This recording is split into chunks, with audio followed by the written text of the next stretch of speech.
வணக்கம் நண்பர்களே. சவுக்கு சங்கர் பத்திரிகையாளர், யூடியூபர். அவர் அவருடைய வீடியோக்கள் நிறைய நான் பார்த்துருக்கேன். இப்போ அவர் வீடியோ வெளியிடுறதில்ல. வழக்கு நீதிமன்றத்தில் ஏதோ ஒரு வழக்கு பெண்டிங் இருக்கனால அவருடைய சேனல் நடத்த முடியாமல் இருக்குது. ஒரு சில மாதங்களுக்கு முன்னால் அவர் வீடியோவில் பேசும்போது ஒரு செய்தி சொன்னார். அப்போ அதை நம்பாமலும் இருக்க முடியல, நம்ப முடியல. அவர் சொன்ன செய்தி தான் அது. நீங்கள் அவருடைய சவுக்கு மீடியா நெட்வொர்க்கில் போய் பார்த்தாலே தெரியும்.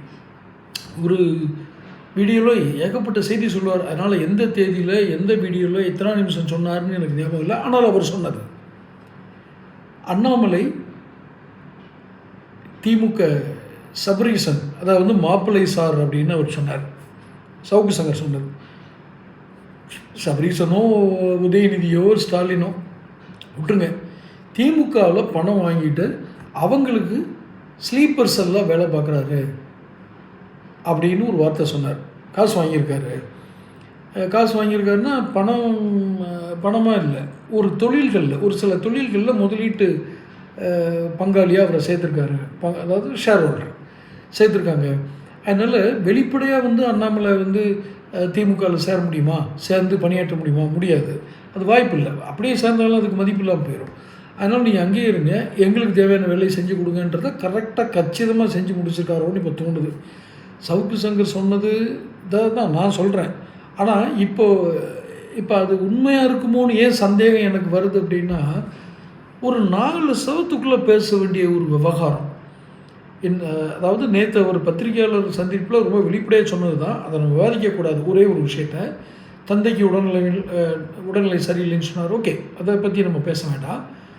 தந்தையின் உடல்நிலை கடந்த 2 வருடங்களாக சுகமில்லை அப்படிங்கிறத நான் கேள்விப்படுறேன். ஒன்று. இன்னும் இந்த 2 வருடத்தில் இவர் எந்த பொறுப்புமே ஏற்றுக்கிட்டாரு. சரி, ரைட்டு, அதை விட்டுருவோம். தந்தையோட உடல்நிலை பற்றி பேச வேண்டாம்னு சொன்னது ரைட்டு.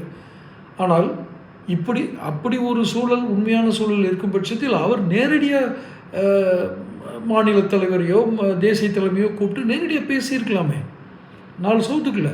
இது செய்தியாளர் சந்திப்பில் சொல்லக்கூடிய காரணம், மற்ற செய்திகளை எல்லாம் இருட்டடிப்பு செய்துவிட்டு தன்னுடைய ராஜினாமா பெரிதாக பேசப்பட வேண்டும் என்ற ஒரு தீய நோக்கம், சில்லறத்தனமான நோக்கம். இந்த 2 தான் சொல்லணும். அவர் மேலே எப்போதுமே எனக்கு கோவம் உண்டு. நடிக்கிறார். ஐயா, உனக்கு என்ன இருக்கோ அதை மட்டும் நீ இது பண்ணிட்டு போகலாம். அதை பத்திரிகையாளர் சந்திப்பில் சொல்லி அதை ஒரு நியூஸ் ஆக்கி அதை ஒரு 4 பேருக்கு பேசி நானே 4 வீடியோ போட்டேன். அதாவது நான் எதுக்கு அவரை பற்றி பேசுகிறேன்னா, ஐயா திரும்ப வந்துடாதீங்க, தயவு செய்து திரும்ப வந்துடாதீங்க. பிஜேபி பொழைச்சாவது போகட்டும். இப்போ சவுக்கு சங்கர் சொன்னது உண்மையாயிடுச்சா?